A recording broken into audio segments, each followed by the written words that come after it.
Bismillahirrahmanirrahim. Bonjour tout le monde. On va continuer notre leçon d'aujourd'hui avec une nouvelle séance ou bien une nouvelle leçon de lecture-compréhension sous-titre Un service public, la banque. Et on commence par la première séance. Bien sûr, vous pouvez suivre sur vos manuels page 138. Et comme objectif de cette leçon d'aujourd'hui, on va apprendre à lire un texte informatif qui renseigne sur un service public. Et un petit rappel pour le service public, c'est quoi exactement un service public? C'est une activité exercée par un établissement public ou bien privé dans quelques cas qui a pour but d'exercer ou bien d'assurer un besoin de l'intérêt général. Et nous avons vu quelques exemples dans les leçons précédentes, comme l'administration publique, comme la banque, comme les services de l'eau, de distribution de l'eau et d'électricité, la commune, la wilaya, etc. Donc, il y en a plusieurs exemples qui exercent les services publics au Maroc. Donc, avant de lire, on va essayer d'observer le titre et l'illustration et poser une question de quoi va parler le texte. Donc, on passe directement à l'image ou bien à l'illustration sur vos manuels. Donc, voici l'image, l'illustration sur vos manuels, page 138. Donc, après avoir vu cette illustration, on peut s'interroger de quoi va parler le texte d'aujourd'hui. Donc, parmi les éléments qu'on peut observer sur cette image, il y a de l'argent, des pièces et des billets. Il y a ce qu'on appelle une tirelire. Il y a une main qui prend de l'argent ou bien qui donne de l'argent, carte magnétique, etc. Donc, cette tirelire ressemble à un distributeur ou bien un guichet bancaire. Donc, on peut mettre une hypothèse de quoi va parler le texte d'aujourd'hui, d'une banque, de l'argent, etc.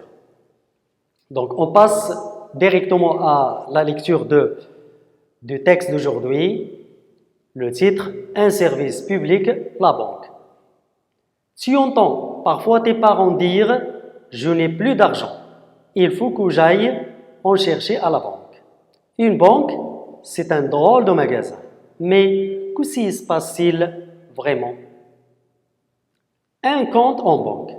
Aujourd'hui, les gens gardent peu d'argent liquide chez eux. Ils le déposent dans une banque. Celle-ci leur ouvre un compte. C'est une sorte de tirelire, puis la banque leur remet un chéquier. Mais attention, on n'a pas le droit de dépenser plus d'argent qu'on en a déposé. Le voyage d'un chèque. Tes parents veulent acheter un beau livre. Ils inscrivent son prix sur un chèque et le donnent au libraire. Celui-ci le dépose à sa banque. En échange, la banque lui donne l'argent en liquide ou l'inscrit sur son compte. De nombreux services. Tes parents veulent acheter une voiture, mais ils n'ont pas assez d'argent sur leur compte pour la payer. La banque peut alors leur prêter de l'argent. Cela s'appelle le crédit. Tes parents remboursent alors une petite somme chaque mois, mais ils payent le service que leur rend la banque. La somme totale remboursée sera plus importante que le prix de la voiture. Ce sont les intérêts. Ton argent à la banque. Toi aussi, tu peux déjà déposer ton argent de poche dans une banque si tes parents sont d'accord. Dès 12 à 13 ans, la banque te donnera une carte magnétique avec un code secret. Et tu pourras retirer toi-même de l'argent au distributeur. À 16 ans, tu pourras avoir un chéquier pour payer tes achats. Catherine Béchaud dans Les Francas, Croquillot, numéro 5, édition Jeunes Années. Et vous avez un lexique ou bien un vocabulaire des mots difficiles dans le texte. 1, 2, 3, 4. Donc, chaque fois qu'on va trouver le mot difficile, on va expliquer. Une tirelire, c'est une boîte percée d'une fente pour garder de l'argent chez soi. Chaque enfant, bien plusieurs enfants à la maison, ils peuvent acheter ou bien utiliser une tirelire pour cacher ou bien pour garder de l'argent dans cette tirelire, l'argent donné par les parents ou bien les membres de la famille. Prêter, le verbe prêter, c'est-à-dire remettre une chose qui sera rendue. La banque peut prêter de l'argent à une personne morale ou bien particulière. Rembourser, c'est rendre à quelqu'un l'argent qu'il a prêté. On prête, la première étape, on prête de l'argent à quelqu'un. Après quelques périodes ou bien une durée précise, l'autre personne va rembourser cette somme d'argent prêtée. Un code secret pour les cartes guichet ou bien n'importe quelle carte magnétique, il y a un code secret que chaque personne doit garder, que chaque personne connaît personnellement. Donc c'est un code qui n'est pas connu par les autres personnes, bien sûr. Il est secret. C'est un numéro que personne ne connaît. Donc regardez, tirelire, ce qu'on a expliqué dans le premier mot difficile. Donc on explique le texte, un service public, la banque. Donc comme les services publics que nous avons déjà étudiés, aujourd'hui on va s'intéresser en particulier à la banque. Tu entends parfois tes parents dire « je n'ai plus d'argent ». Il faut que j'aille en chercher à la banque. Les parents peuvent aller chercher de l'argent à la banque. Une banque, c'est quoi une banque? C'est un drôle de magasin, mais que se passe-t-il vraiment? Quelles sont les activités exercées au sein de la banque? Qu'est-ce qu'on fait dans la banque? Quelles sont les opérations effectuées par une banque? Premièrement, le premier paragraphe, un compte en banque. Les clients d'une banque possèdent un compte bancaire. Aujourd'hui, les gens gardent peu d'argent liquide chez eux. Donc, à notre époque, les gens ne gardent pas l'argent liquide chez eux pour éviter les dangers de vol, etc. Ils doivent déposer leur argent chez la banque. Ils le déposent dans une banque. Donc, on dépose l'argent dans une banque. Celle-ci, c'est-à-dire cette banque, leur ouvre un compte. Pour déposer une somme d'argent, chaque personne, chaque client doit posséder un compte bancaire. C'est une sorte de tirelire. C'est le compte bancaire, la banque. C'est une sorte de tirelire, puis la banque leur remet un chéquier. Le client peut avoir un chéquier pour les opérations financières. Mais attention, on n'a pas le droit de dépenser, tirer de l'argent, plus ce qu'on a déposé. On dépose une somme d'argent, donc tu n'as pas le droit de retirer ou bien de prendre une somme plus que la somme déposée à la banque, sur ton compte bancaire. Deuxième, donc ça c'est la première activité. Donc la banque peut ouvrir un compte bancaire pour ses clients. Le voyage d'un chèque. Le chèque bancaire effectue ou bien fait un voyage. Tes parents veulent acheter un beau livre. Dans ce cas-là, qu'est-ce qu'ils vont faire? Par exemple, ils n'ont pas l'argent liquide pour payer, que ce soit un livre ou bien n'importe quelle marchandise en général.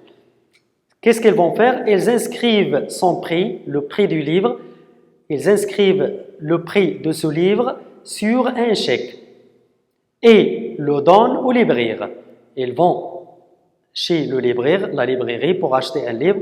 Ils inscrivent le montant ou bien le prix de ce livre sur un chèque et le remet et le donne au libraire. Celui-ci, c'est le libraire. Qu'est-ce qu'il va faire avec ce chèque? Le dépose à sa banque. Il va chez sa banque et dépose ce chèque. Qu'est-ce que va faire la banque?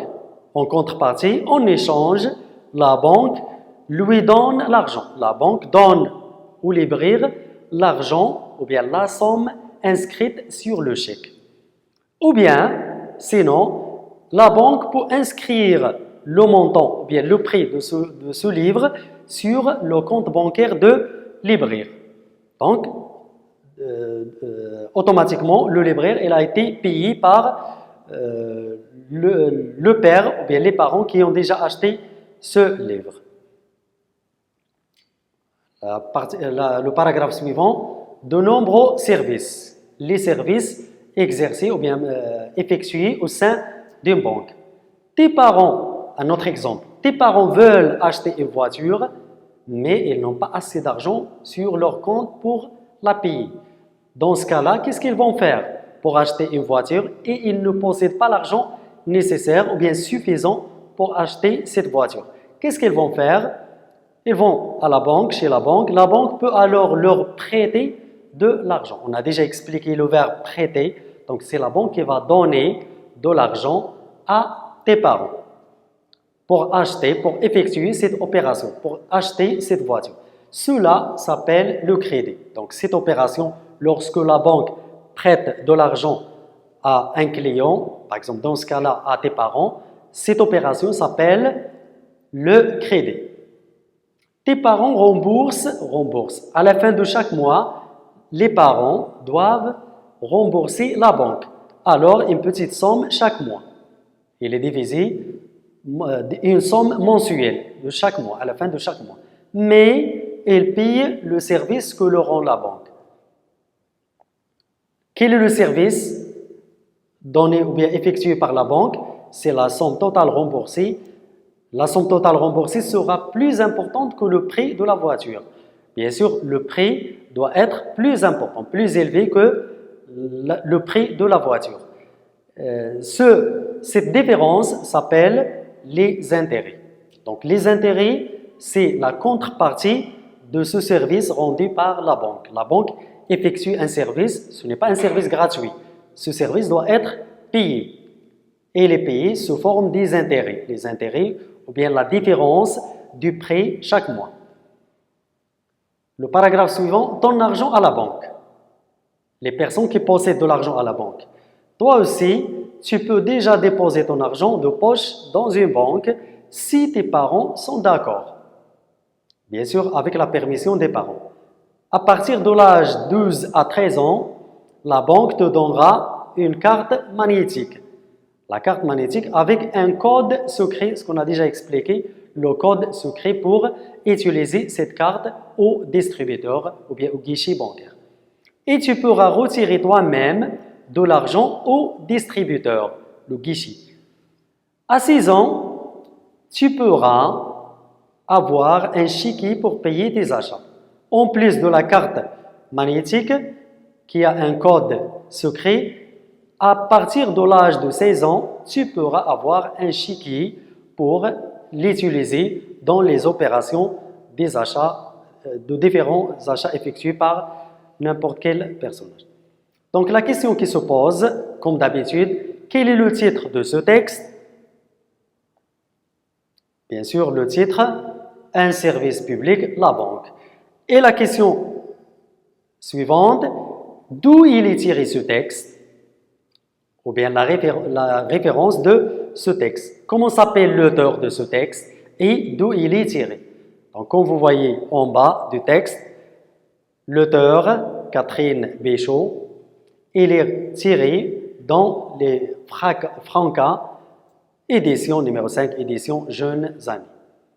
Donc, c'est une question, comme toujours, on pose la même question après avoir lu le texte. Donc, on passe maintenant à la rubrique « Je repère ». Vous avez des questions, deux questions. La première question, par quoi le texte commence-t-il? À qui s'adresse-t-il? La deuxième question, de quel type d'écrit s'agit-il? Donc, réfléchissez à ces deux questions avant de passer à la correction des deux questions. Par quoi le texte commence-t-il? On commence le texte par quoi? Et de quel type d'écrit s'agit-il? Revenons au texte. Regardez. Donc, la question, par quoi commence le texte? Regardez le titre. On peut trouver la réponse. Par quoi commence le texte? Le texte s'adresse à qui? Donc les questions. Deuxième question, de quel type d'écrit s'agit-il? Donc on passe à la correction de ces deux questions. Par quoi le texte commence-t-il? À qui s'adresse-t-il? Le texte commence par un chapeau sous forme d'une question. Au début du texte, nous avons posé une question. Quelles sont les différentes opérations ou bien opérations effectuées dans une banque, au sein d'une banque? Ou bien la banque comme un service public, que fait la banque exactement? Donc, nous avons posé cette question au début du texte. Deuxième question, de quel type d'écrit s'agit-il? Ce texte, il est de quel type? Bien sûr, c'est un texte informatif. Pourquoi c'est un texte informatif? Parce qu'il nous donne des informations sur la banque. Que fait la banque exactement? Il nous donne plusieurs informations, bien renseignements sur les opérations et les activités exercées au sein d'une banque. Donc, c'est la fin de la première séance. On va continuer dans la deuxième séance, Inch'Allah. Merci de votre attention.